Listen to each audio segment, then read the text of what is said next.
俗语说俗语，俗语说不尽。今日要讲俗语是捌算唔捌除，跳米换番薯。意思是袂晓拍算，用较有价值的物件去换较无价值的物件。像早年的米是真珍贵，尤其是日本时代，米甲猪肉等等，这拢是用配给的，这比番薯加真有价值。尤其是即卖米经过改良，唔但营养口感好，佫有各种的口味。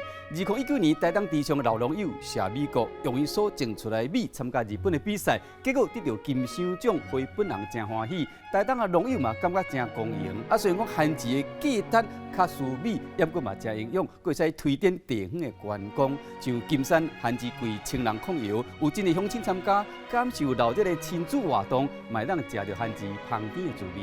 今日讲俗语是捌算捌除，跳米换番薯。